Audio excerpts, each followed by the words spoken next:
पुरोगामी महाराष्ट्राची सावकाराच्या पाशातून अद्याप सुटका झालेली नाही आणि याचा प्रत्यय कोल्हापुरातल्या एका घटनेवरून आलाय। पतीने वेळेत कर्ज परत केलं नाही म्हणून सावकाराने नवविवाहितेला सिगारेटचे चटके दिल्याचा धक्कादायक प्रकार घडलाय। पतीच्या कर्जाची पत्नीला शिक्षा, नवविवाहितेला सिगारेटचे चटके, चित्रफित व्हायरल करण्याची दिली धमकी। पुरोगामी महाराष्ट्रात सावकारी जात सुरूच। ही घटना आहे कोल्हापुरातली। 6 महिन्यांपूर्वी या दोघांचा प्रेमविवाह झाला। घरच्यांचा प्रखर विरोध, तरीही त्यांनी एकमेकांची साथ सोडली नाही। सुखी संसाराची स्वप्न पाहत दोघांनी स्वतःची वाट स्वतःच निवडण्याचा निर्णय घेतला। कुणाचंही पाठबळ नसल्यानं व्यवसाय करण्यासाठी या तरुणानं हरीश स्वामी नावाच्या व्यक्तीकडून 1 महिन्याच्या मुदतीवर व्याजानं 30,000 रुपये घेतले। पुढे नियतीनं काय वाढून ठेवलंय याची साधी कल्पना देखील या दोघांना नव्हती।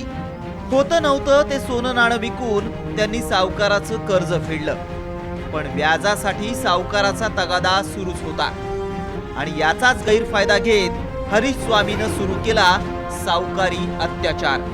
पतीला नोकरी लावतो असं सांगून त्यानं पीडितेला अज्ञात ठिकाणी नेलं।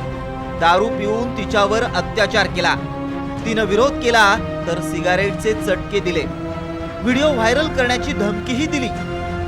एकदा झालं, दोनदा झालं, 3दा त्यानं मला तसाच नेल्यानंतर मी त्याला धमकी दिली की मी आता तुझं काही ऐकणार नाही। म्हटलं खूप झालं तुझं, कारण मला हे सहन होत नव्हतं।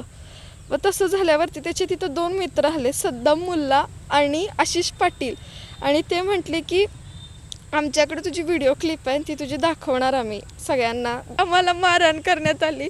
माझ्या नवऱ्याला आल्याला मारलं, माझ्या मांगड्या फोडल्या, माझं डोकं भिंतीला आपटलं। तिथं पण ते तिघांनी जबरदस्ती करायचा प्रयत्न केला। मग मी ओरडाओरडी केल्यानंतर तिथं धमकी देऊन गेलीत मला की तुला आता जिवंत सोडत नाही, विसरलीस की आम्ही किती जणांना काय काय केले। आत्महत्येच्या उंबरठ्यावर आलेल्या या दाम्पत्याची करुण कहाणी अनिसच्या कानावर गेली। सामाजिक कार्यकर्त्या गीता हसूरकर यांनी त्यांना धीर दिला। आता या दाम्पत्यानं पोलिसात तक्रार करत आपल्यावरील अन्यायाचा पाढाच वाचलाय। काल हे माझ्याकडे दुपारी प्रकरण आलं, तर त्यावेळेला ही दोघं जण सुद्धा खूप मानसिकदृष्ट्या आत्महत्या करण्याच्या प्रयत्नात होती की नाही आम्ही आता जाऊन ही आत्महत्या करणार आहोत की आम्हाला सहनच होत नाही। पोलिसांच्याकडे जाऊन आली होती, पण तिथं पण त्यांना असं वाटलं होतं की न्याय मिळत नाही म्हणून।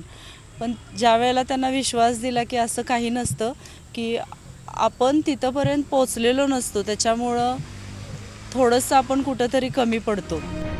पुरोगामी महाराष्ट्रात आजही अशा सावकारी अत्याचाराच्या घटना घडाव्यात यापेक्षा मोठं दुर्दैव ते काय। सचिन सावंतसह संभाजी थोरात, साम टीव्ही, कोल्हापूर।